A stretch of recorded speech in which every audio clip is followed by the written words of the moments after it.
Introduction. We have already discussed characteristics, types, modifications and functions of roots, stems and leaf. Now we will study inflorescence. Objectives. At the end of this lesson, you'll be able to define inflorescence, find out types of inflorescence, study racemose inflorescence, study chymose inflorescence, understand types of chymose inflorescence, study solitary chyme, understand monocasial chyme, study dicasial chyme, understand polycasial chyme, study special types of inflorescences, study cynthium, understand verticillaster, find out hypanthotium. The inflorescence.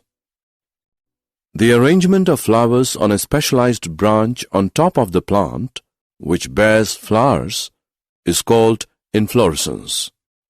The axis of the inflorescence is known as peduncle. Sometimes the flowers are borne singly. Such arrangement is said to be solitary. When the flowers are borne on the tips of branches or main stem, then it is solitary terminal. Example, poppy. When the flowers are borne in axil of a foliage leaf, then it is called as solitary axillary. Example, petunia, hibiscus, rosa sinensis. Types of inflorescence. There are three main types of inflorescence: racemose inflorescence, chymose inflorescence, special types of inflorescences. Racemose inflorescence. In racemose inflorescence, the main axis is capable of continuous growth and it does not end in a flower. The flowers show acropetal succession on the main axis. The older flowers are towards the base and younger flowers are towards the apex. Sometimes the main axis becomes shortened and the flowers become clustered. In such cases, the flowers are said to show centripetal succession. Here, older flowers are towards the margin and younger flowers are towards the center. Chymose inflorescence. In chymose inflorescence, the main axis ends in a flower since the peduncle stops growing. The flowers show basipetal succession. The oldest flower is at the apex and the youngest towards the base. When the flowers are clustered, the arrangement is said to be centrifugal. Here, the oldest flower is at the center and younger flowers are towards the margin. There are different types of chymose inflorescence: solitary chyme, monocasial chyme, dicasial chyme, polycasial chyme. Solitary chyme. This is the simplest type of chymose inflorescence, where there is only one single flower. The flower may be terminal on a short peduncle or it may be axillary in position. Example, thespesia. Monocasial chyme. In this type of inflorescence, the peduncle ends in a flower. Subsequently, one branch of the peduncle develops at a lower level and ends in a flower. This type of branching is repeated. If the branches are produced on the same site, the inflorescence is said to be a monocasial helicoid chyme. Example, Hamelia, Drosera. If the branches are produced alternately in a zigzag manner, the inflorescence is called a monocasial scorpioid chyme. Example, Heliotropium. Dicasial chyme. In this type of chymose inflorescence, the peduncle produces a flower at its tip. Subsequently, the peduncle produces two branches simultaneously at a lower level. They also end in flowers. This type of branching is repeated. If the inflorescence has only 3 flowers, where the central flower is the oldest and the side ones are younger, it is called a simple dichasial chyme. Example, jasmine. If the inflorescence is branched, it is called a compound dichasial chyme. Example, clerodendron, ricea. Polychasial chyme.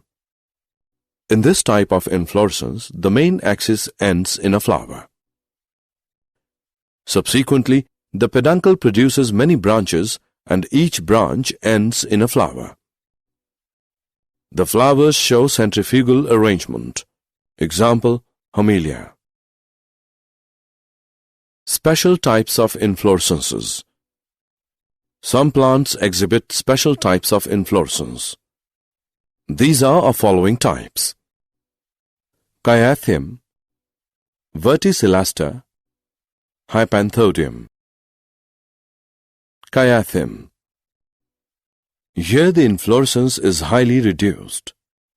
It has a cup-shaped receptacle formed by the fusion of 5 bracts.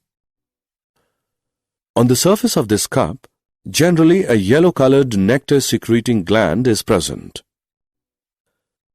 A single female flower arises from the center of the cup. It is highly reduced and is borne on a long stalk. The male flowers are highly reduced and are produced in scopioid manner from the axil of each bract. Example, Euphorbia pulcherrima. Verticillaster. Verticillaster is a special type of inflorescence seen in leucas. At each node of the stem, 2 axillary opposite chymose inflorescences develop on either side. Hypanthodium. In this type of inflorescence, the receptacle becomes spherical with a cavity inside. It opens to the outside with a small opening. Numerous small sessile flowers are produced from the inner surface of the receptacle. These flowers are of 3 types: male flowers, female flowers, and sterile female flowers, gall flowers. Example, ficus. Did you know largest Indian inflorescence is Amorphophallus? Largest inflorescence of the world is Pua raymondi, 32 feet. Petaloid bract is found in Bougainvillea. Cynanthium is open hypothendium. Summary. Let us summarize what we have learned. The flowers are arranged in different types of inflorescences. Inflorescence axis is called peduncle. Edible part of cauliflower is inflorescence. Synconus is a composite or multiple fruit, develops from Hypanthodium inflorescence. In pineapple, ananas, and jackfruit, autocarpus, rachis, bracts, and perianth are used for eating. Verticillaster type of inflorescence is found in ocimum. Simple cluster of radial leaves with exstipulate and parallel venation and chyme or umbel inflorescence are the characteristics of Liliaceae. In family Gramineae, inflorescence is spikelet.